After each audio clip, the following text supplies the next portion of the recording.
Suma teológica. Parte segundo AE.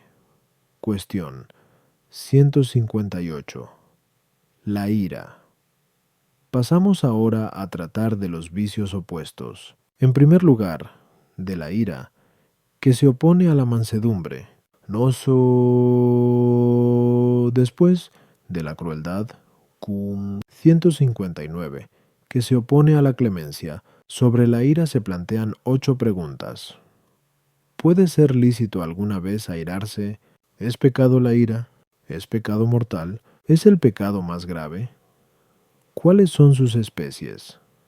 ¿Es la ira un vicio capital? ¿Cuáles son sus hijas? ¿Hay algún vicio opuesto a la ira? Artículo 1. ¿Puede ser lícito airarse? Lat.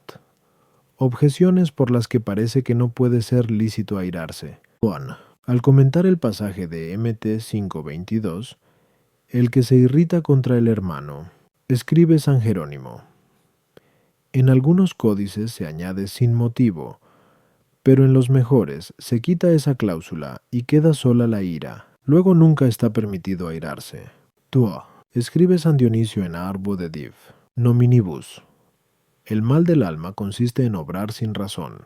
Ahora bien, la ira siempre obra sin razón, ya que, según dice el filósofo en Sebi Ethic, la ira no oye debidamente a la razón, y San Gregorio dice en B Moral, cuando la ira perturba la tranquilidad de la mente, en cierto modo la corta y la desgarra. Casiano, por su parte, dice en De Institutis Coenobiorum, cualquiera que sea la causa que lo produce, el movimiento vehemente de la ira ciega los ojos de la inteligencia. Luego el airarse es siempre malo.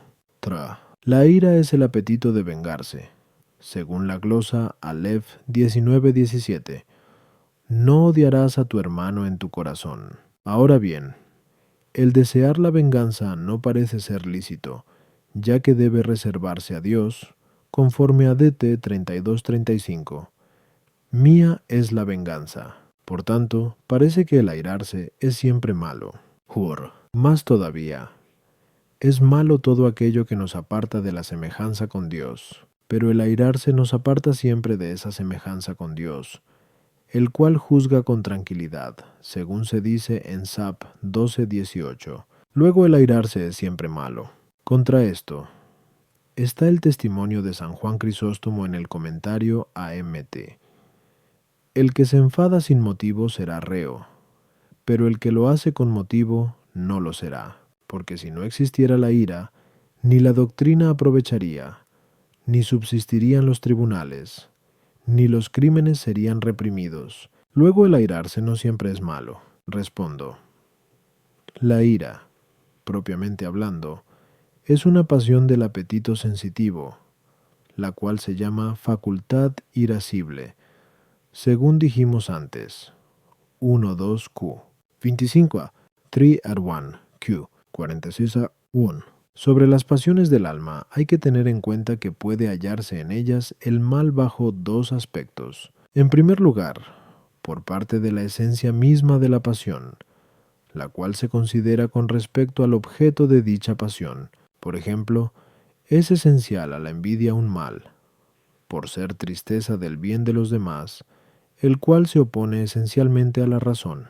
Por eso la envidia, en cuanto se nombra, nos recuerda algo malo, como dice el filósofo en Second Ethic. Esto, sin embargo, no puede decirse de la ira, la cual es el deseo de venganza, puesto que apetecer la venganza puede ser bueno o malo. En segundo lugar, el mal puede hallarse en una pasión por razón de la cantidad, es decir, por exceso o por defecto de la misma. De este modo puede hallarse el mal en la ira, airándose por exceso o por defecto contra la recta razón. Pero el airarse conforme a la recta razón es laudable. A las objeciones. 1. Los estoicos llamaban a la ira, como a todas las demás pasiones, afectos que no siguen el orden de la razón, y bajo este aspecto, decían que tanto la ira como las demás pasiones eran malas. Como dijimos antes, 1.2q. 24. 2.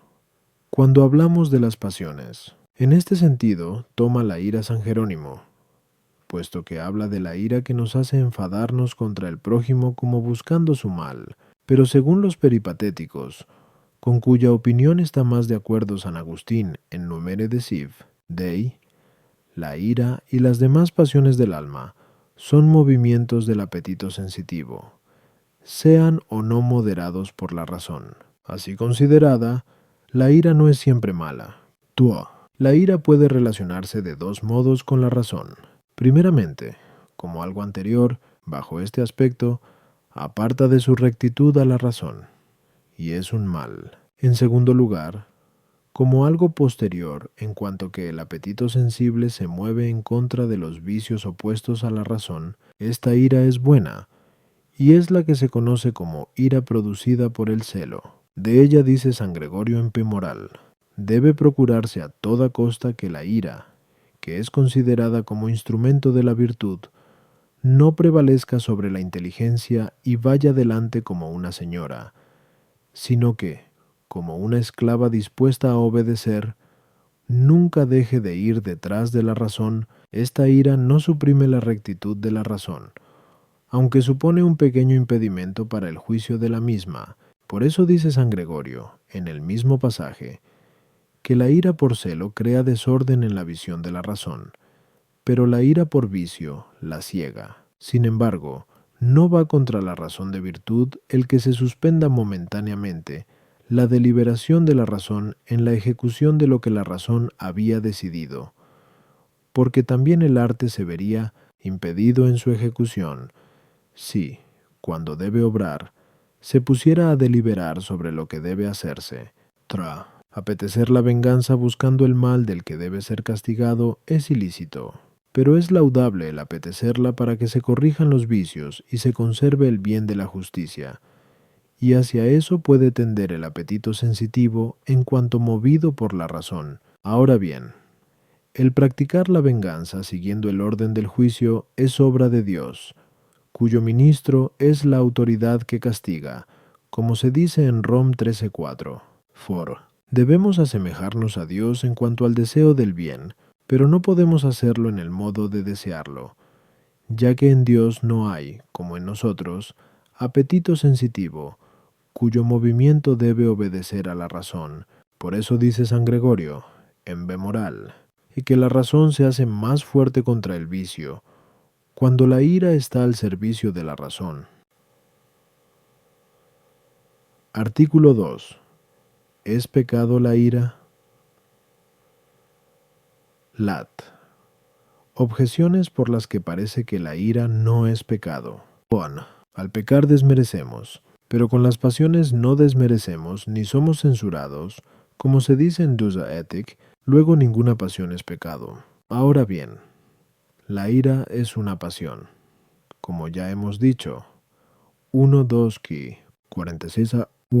Por consiguiente, la ira no es pecado. En todo pecado se da cierta conversión hacia algún bien perecedero, pero en la ira no se da conversión a un bien perecedero, sino al mal de alguien. Por tanto, no es pecado. Nadie peca en aquello que no puede evitar, tal como dice San Agustín.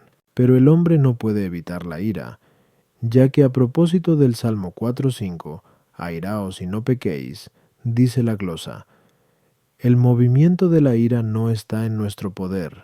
También dice el filósofo, en Semi-Ethic, que el hombre airado obra con tristeza. Ahora bien, la tristeza es contraria a la voluntad. Luego la ira no es pecado. Más todavía, el pecado es algo contra la naturaleza, como dice San Juan Damasceno en el segundo libro, pero el airarse no va contra la naturaleza del hombre, por ser acto de una potencia, es decir, la irascible. Por eso dice San Jerónimo en una carta, que el airarse es propio del hombre. Luego la ira no es pecado. Contra esto está el testimonio del apóstol, quien en F 4:31 dice, alejad de vosotros toda indignación e ira. Respondo, con el nombre de ira designamos propiamente una pasión como ya dijimos. A. 1. Ahora bien, las pasiones del apetito sensitivo son buenas en cuanto están reguladas por la razón. Si excluyen el orden de ésta, son malas. Y este orden de la razón admite una doble consideración. En primer lugar, por razón del objeto apetecible al que tiende, que es la venganza. Bajo este aspecto, el desear que se cumpla la venganza conforme a la razón es un apetito de ira laudable, y se llama ira por celo. Pero si se desea el cumplimiento de la venganza por cualquier vía que se oponga a la razón, ¿cómo sería el desear que sea castigado el que no lo merece, o más de lo que merece, o sin seguir el orden que se debe, o sin atenerse al recto orden, que es el cumplimiento de la justicia y la corrección de la culpa? Será un apetito de ira pecaminoso. En ese caso se llama ira por vicio. En segundo lugar, podemos considerar el orden de la razón para con la ira en cuanto al modo de airarse, que no se inflame demasiado interior ni exteriormente. Si esto no se tiene en cuenta, no habrá ira sin pecado, aun cuando se desee una venganza justa. A las objeciones. 1. Dado que la pasión puede estar, o no, regulada por la razón, no es esencial a la pasión, considerada de un modo absoluto, la razón de mérito o demérito ni la de alabanza o reproche, pero puede existir motivo de mérito y alabanza, o por el contrario, si no va regulada por la razón, poseer razón de demérito y ser reprobable. Por eso dice el filósofo, en el mismo lugar, que el que se deja llevar de la ira es alabado o censurado. Tuo. El que está bajo el efecto de la ira no busca el mal de otro como tal, sino por razón de la venganza, a la cual tiende su apetito como a un bien perecedero. El hombre es dueño de sus actos por el juicio de la razón. Por eso, los movimientos que surgen antes que se dé el juicio de la razón no están sometidos al hombre en general, es decir, el evitar que se den todos. Aunque la razón puede evitar alguno en particular, sin embargo, por el hecho de estar, en parte, sometidos al hombre, no pierde totalmente la razón de culpabilidad si es desordenado. Respecto del texto del filósofo, el que está airado obra con tristeza. No hay que entenderlo en el sentido de que se entristezca de lo que está haciendo, sino que se entristece por la injuria que cree que se le ha causado, y esta tristeza lo mueve a desear la venganza. 4. La facultad irascible está sometida naturalmente a la razón en el hombre. Por eso su acto es natural en tanto en cuanto se somete a la razón, y es contrario a la naturaleza humana en la medida en que se aparte del orden de la razón. Artículo 3. ¿Es pecado mortal todo movimiento de ira? Lat. Objeciones por las que parece que todo movimiento de ira es pecado mortal. Bon.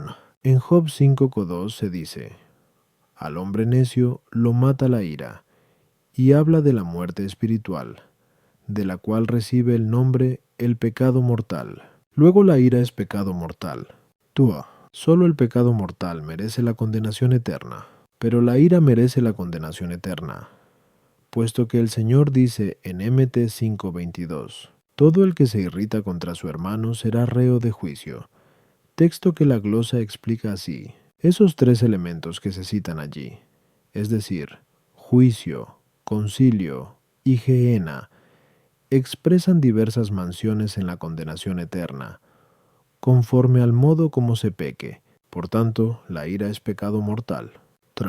Todo lo que se opone a la caridad es pecado mortal. Ahora bien, la ira se opone a ella esencialmente, como podemos ver en San Jerónimo al comentar el texto de Mt 5:22, el que se irrita contra su hermano, donde afirma que esto es contrario al amor al prójimo. Por consiguiente, la ira es pecado mortal. Contra esto está el testimonio de la glosa sobre el Salmo 4:5, airaos y no pequéis, que dice: es venial la ira que no se consuma. Respondo: el movimiento de la ira puede ser desordenado bajo un doble aspecto, como dijimos antes. Asinto sencillo. Tú. En primer lugar, por parte del objeto apetecido. Cuando se apetece una venganza injusta, en este sentido, la ira es pecado mortal en sí misma porque se opone a la caridad y a la justicia. Puede suceder, sin embargo, que tal deseo sea pecado venial por imperfección del acto. Esta imperfección se considera bien por parte del sujeto que desea. Cuando el movimiento de ira es anterior al juicio de la razón, bien por parte del objeto apetecible, cuando el hombre desea con un poco de venganza, lo cual debe considerarse como si no fuera nada, de tal modo que, aun cuando se cumpliera el acto, no sería pecado mortal, como en el caso de dar a un niño un tironcito de los pelos o un acto semejante. Por otra parte, el movimiento de ira puede ser desordenado por el modo de airarse. Cuando el alma se excita demasiado en su interior, o si hace externamente excesivos signos de cólera, por tanto, la ira no es, en sí misma, pecado mortal, pero puede serlo cuando, a causa del ardor de ella, el hombre se aparta del amor a Dios o al prójimo. A las objeciones. 1. Del texto aducido no se sigue que toda ira sea pecado mortal, sino que los necios se matan espiritualmente por la ira, en cuanto que, al no refrenar el movimiento de ira mediante la razón, caen en otros pecados mortales, como pueden ser la blasfemia contra Dios o la injuria contra el prójimo. Tuo. El Señor dijo eso de la ira como completando el texto de la ley. MT 5:21. Paz, ex 20 otra sin. Diti fibinas antes. De ahí que, en ese texto, el Señor hable del movimiento de ira bajo el cual el hombre desea la muerte o una lesión grave para el prójimo. Si la razón da su consentimiento a este deseo, ciertamente se da un pecado mortal. 3. Supuesto que la ira se oponga a la caridad, es pecado mortal, pero eso no siempre sucede, como queda claro por lo ya dicho. Incorp. Artículo 4. ¿Es la ira el pecado más grave? Lat. Objeciones por las que parece que la ira es el pecado más grave. San Juan Crisóstomo dice: nada hay más torpe que ver a un hombre airado, y nada tan deforme como un rostro severo, y, mucho más, un alma. Luego la ira es el pecado más grave. Parece que un pecado es tanto peor cuanto más nocivo es, ya que, como dice San Agustín en Enchirid, llamamos malo a algo que hace daño. Ahora bien, la ira produce un daño máximo, dado que quita al hombre el uso de su razón, mediante la cual el hombre se hace dueño de sí mismo, puesto que, según San Juan Crisóstomo, entre la ira y la locura no hay término medio, sino que la ira convierte al hombre en demonio momentáneo, pero más difícil de dominar que alguien que tiene el demonio. Por tanto, la ira es el pecado más grave.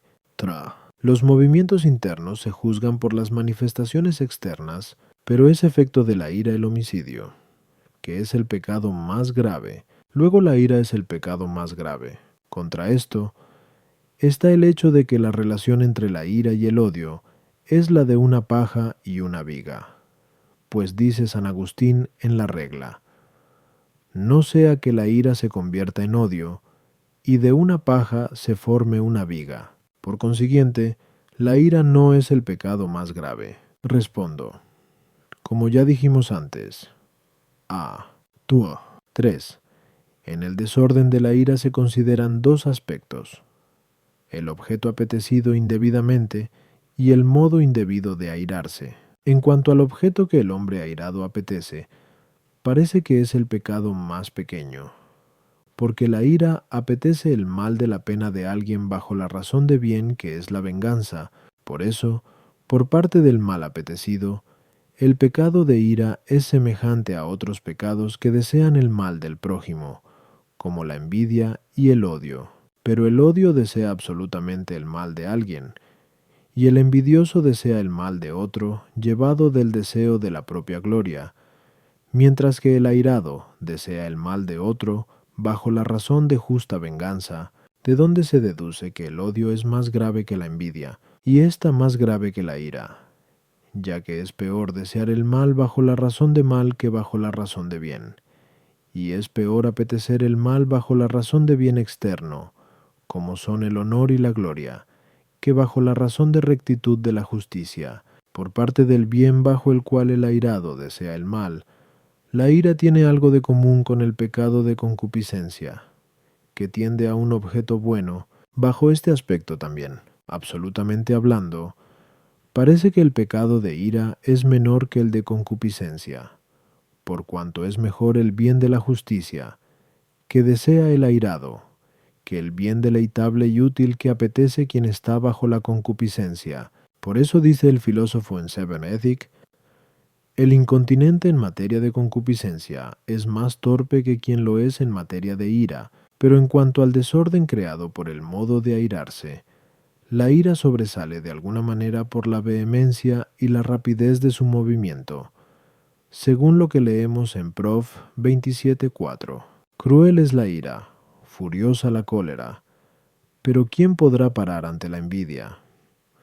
Por eso dice San Gregorio en P. Moral, bajo los estímulos de la ira palpita el corazón, tiembla el cuerpo, se traba la lengua, se pone incandescente el rostro, se desorbitan los ojos, y los conocidos se vuelven desconocidos. La boca emite un sonido, pero los sentidos no perciben lo que quiere decir. A las objeciones.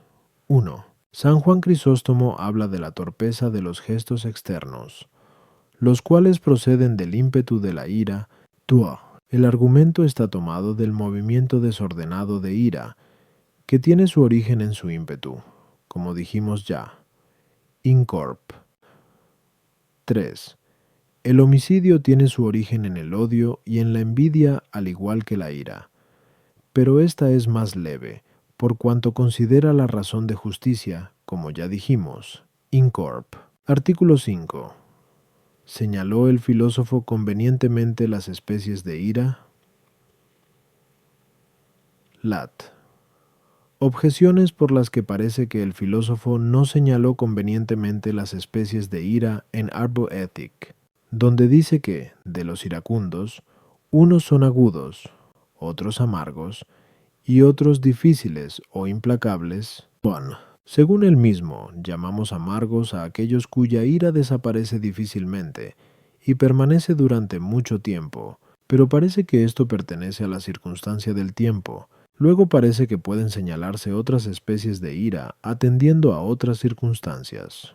Tua. Para el filósofo, son difíciles o implacables aquellos cuya ira no se extingue con tormento o castigo. Pero esto puede decirse también de la dificultad de la ira en suavizarse. Por tanto, parece que los difíciles coinciden con los amargos. Tra. El Señor, en MT 5.22, habla de 3 grados de ira cuando dice: el que se irrita con su hermano, el que le dijere raca, el que le dijere loco. Ahora bien, esos grados se refieren a las especies nombradas antes. Luego parece que la división anterior no es apropiada. Contra esto está la autoridad de San Gregorio Niceno, según el cual hay 3 especies de irascibilidad: la ira que parece amarga como la hiel, la manía o locura, y el furor. Estas parece que son iguales a las anteriores, ya que dice que la ira, amarga como la hiel, es la que posee el principio y el movimiento, que el filósofo atribuye a los agudos. La manía dice que es la ira que dura y llega hasta la vejez, lo cual el filósofo atribuye a los amargos. Del furor dice que es la ira que busca el tiempo de verse satisfecha, lo cual el filósofo atribuye a los difíciles. Esta es también la división que pone San Juan Damasceno en su libro segundo. Por consiguiente, la división anterior hecha por el filósofo es apropiada. Respondo. La división precedente puede referirse a la pasión de la ira, o también al mismo pecado de la ira. Su relación con la pasión de la ira se vio 1.2q 46-8 al tratar de las pasiones, y es de la que hablan preferentemente San Gregorio Niceno y San Juan Damasceno. Ahora conviene considerar la distinción de estas especies en cuanto que pertenecen al pecado de ira, tal como hace el filósofo. En efecto, puede mirarse el desorden de la ira bajo dos aspectos. En primer lugar, en cuanto al mismo origen de la ira, esto es lo propio de los agudos, que se muestran airados con excesiva frecuencia y por cualquier motivo. En segundo lugar, por parte de la duración de la ira, es decir, en cuanto que dura demasiado. Esto puede suceder de dos modos. Primero, porque la causa de la ira, la injuria causada, permanece demasiado tiempo en la memoria del hombre, lo cual hace que éste contraiga una tristeza duradera. Por eso son, para sí mismos, pesados y amargos. En segundo lugar, puede suceder por parte de la misma venganza, la cual buscan algunos con deseo obstinado. Esto es propio de los difíciles o graves, que no deponen la ira mientras no castiguen. A las objeciones.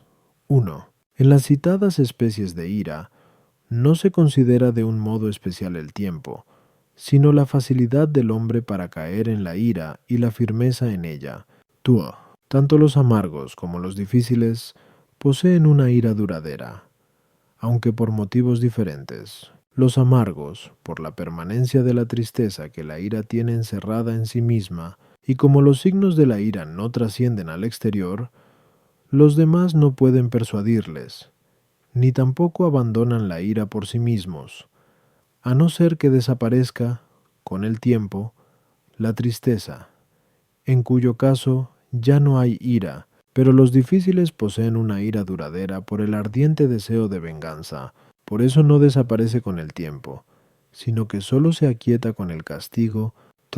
Los grados de ira puestos por el Señor no pertenecen a las distintas especies de ira, sino que se toman según el proceso del acto humano. En primer lugar nace en el corazón, y por eso dice, el que se irrita con su hermano, después se manifiesta al exterior mediante signos, antes de llevarse a efecto, y por eso dice, el que diga a su hermano raca, que es la interjección usada por el airado. El tercer grado es cuando el pecado concebido interiormente se lleva a efecto, y el efecto de la ira es el daño a otro bajo la razón de venganza. Por eso dice, el que llame loco a su hermano. El segundo añade algo al primero y el tercero a los dos. De ahí que, si el primero es pecado mortal, en el caso en que habla el Señor, como ya se dijo, 3:2, con mucho mayor razón lo serán los otros. Por eso a cada uno de ellos se le asigna alguna circunstancia relativa a la condenación.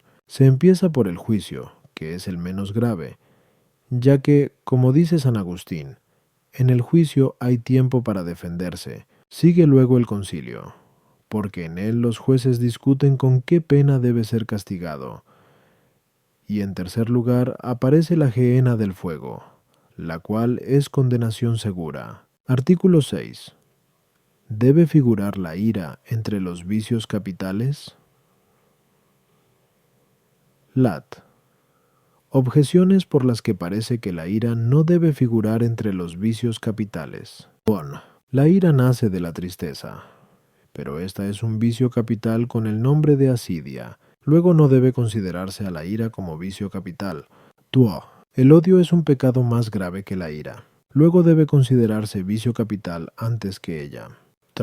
Al comentar el pasaje de Prov 29:22, el hombre airado provoca camorras, dice la glosa. La ira es la puerta de todos los vicios. Si se cierra, se dará descanso interno a las virtudes. Si permanece abierta, el ánimo estará dispuesto a toda clase de crímenes. Ahora bien, ningún vicio capital es principio de todos los pecados, sino de algunos en concreto. Luego la ira no debe incluirse entre los vicios capitales. Contra esto está la autoridad de San Gregorio en 21 Moral, quien incluye la ira entre los vicios capitales. Respondo, como queda claro por lo dicho ya. 1-2 qui 84 4. Se llama vicio capital a aquel del que nacen muchos vicios. De la ira pueden nacer muchos vicios de un doble modo. Primero, por parte de su objeto, que es sumamente apetecible, en cuanto que la venganza se apetece bajo la razón de justo y honesto, como ya vimos, a foro. En segundo lugar, por su ímpetu, que arrastra la mente a la ejecución de todo lo ordenado. Es, pues, evidente que la ira es un vicio capital. A las objeciones. 1. Esa tristeza de la que nace la ira no es, en la mayor parte de los casos, el vicio de la asidia, sino la pasión de tristeza, que procede de la injuria cometida. 2. Como se deduce de lo ya expuesto, Sanda, Kiji, 7Q, 5Q, 153A, 4. 1Q, 84. Es esencial a un vicio capital el tener un fin muy apetecible, de modo que así se cometan muchos pecados por el deseo del mismo. Ahora bien, la ira desea el mal bajo la razón de bien, y por ello posee un fin más apetecible que el odio, que desea el mal bajo la razón de mal. Por eso la ira es vicio capital con mayor razón que el odio. Se considera que la ira es puerta de los vicios circunstancialmente, en cuanto que quita obstáculos, es decir, impidiendo el juicio de la razón, que es el que aparta al hombre del mal. De un modo directo y esencial, es causa de otros pecados específicos, que se llaman hijas de ella. Artículo 7. ¿Es apropiada la asignación de 6 hijas a la ira? Lat. Objeciones por las que parece que no es apropiada la asignación de 6 hijas a la ira, las cuales son querella, hinchazón de espíritu, injuria, clamor, indignación, blasfemia. 1. San Isidoro considera que la blasfemia es hija de la soberbia, luego no debe considerarse como hija de la ira. 2. El odio nace de la ira, como dice San Agustín en la regla. Por tanto, debería incluirse entre las hijas de la misma. Parece que la hinchazón de espíritu coincide con la soberbia, pero esta no es hija de ningún vicio, sino que es madre de todos los vicios, como dice San Gregorio, en 21 moral. Luego la hinchazón de espíritu no debe incluirse entre las hijas de la ira. Contra esto, está el hecho de que San Gregorio, en 21 moral, asigna a la ira estas hijas. Respondo. La ira puede considerarse bajo 3 aspectos. En primer lugar, en cuanto que está en el corazón. Así considerada, nacen de ella 2 vicios. Uno nace por parte de aquel contra quien el hombre siente ira, y al que considera indigno de haberle hecho tal injuria. Así nace la indignación. Otro vicio nace por parte de sí misma, en cuanto que piensa en varios modos de venganza, y llena su alma de tales pensamientos, según lo que se dice en Job 15:2. Es de sabios tener el pecho lleno de viento. Bajo esta consideración le asignamos la hinchazón de espíritu. En segundo lugar, consideramos la ira en cuanto que está en la boca, así mirada, se origina de ella un doble desorden. 1. En cuanto que el hombre da a conocer su ira en el modo de hablar, tal como dijimos antes, a 5:3, de aquel que dice a su hermano Raca. A este concepto responde el clamor, que significa una locución desordenada y confusa, y otro desorden es aquel por el cual el hombre prorrumpe en palabras injuriosas. Si éstas son contra Dios, tendremos la blasfemia. Si son contra el prójimo, la injuria. En tercer lugar, se considera la ira en cuanto que pasa a la práctica. Bajo este aspecto nacen de ella las querellas, entendiendo por tales todos los daños que de hecho se cometen contra el prójimo bajo el influjo de la ira. A las objeciones. 1. La blasfemia en la que se prorrumpe deliberadamente procede de la soberbia del hombre, que se rebela contra Dios, ya que, como se dice en Eclo 10:14, el principio de la soberbia es apartarse de Dios, es decir, el apartarse de su veneración es la primera parte de la soberbia, y de ésta nace la blasfemia. Pero la blasfemia que algunos pronuncian a causa de la turbación de espíritu procede de la ira, tua, aunque el odio nazca, a veces, de la ira. Sin embargo, posee otra causa de la que nace más directamente, a saber, la tristeza, de igual modo que su opuesto, el amor, nace del deleite. Por eso es más correcto decir que el odio nace de la asidia que de la ira. La hinchazón de espíritu no se toma aquí como equivalente a la soberbia, sino como un intento o tentativa, por parte del hombre, de buscar la venganza. Claro que la tristeza producida lleva unas veces a la ira y otras al odio. Por eso fue más conveniente decir que el odio nace de la ira que de la asidia. Artículo 8. ¿Existe algún vicio opuesto a la ira que proceda de la falta de ira?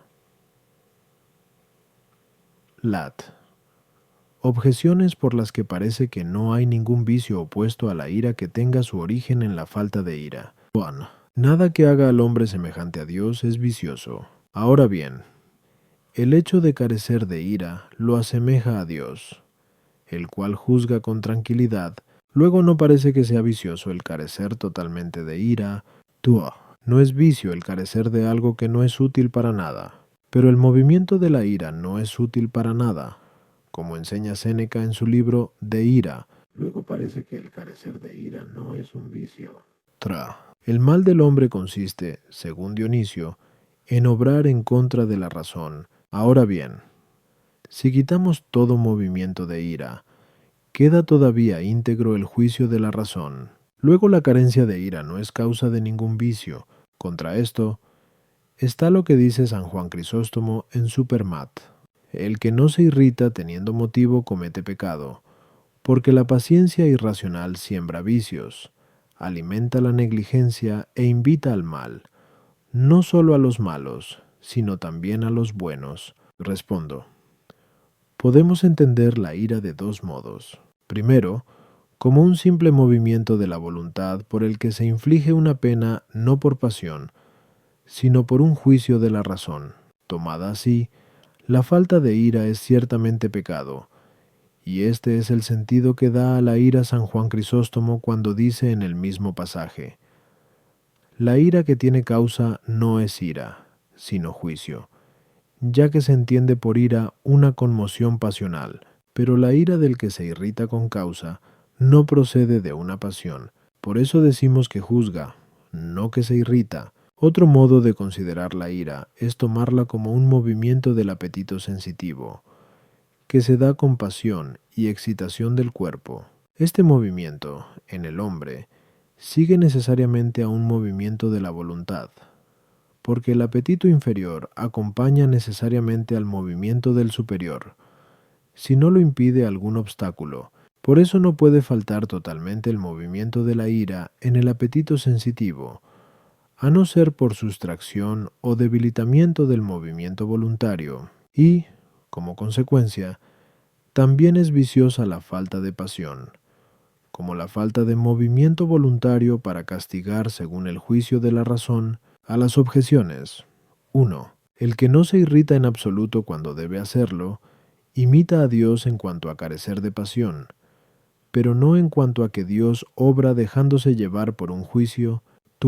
La pasión de la ira, como todos los otros movimientos del apetito sensitivo, es útil en cuanto que ayuda al hombre a cumplir con prontitud lo que la razón le dicta. De lo contrario, el apetito sensitivo sería totalmente inútil en el hombre, aunque, sin embargo, la naturaleza no hace nada en vano.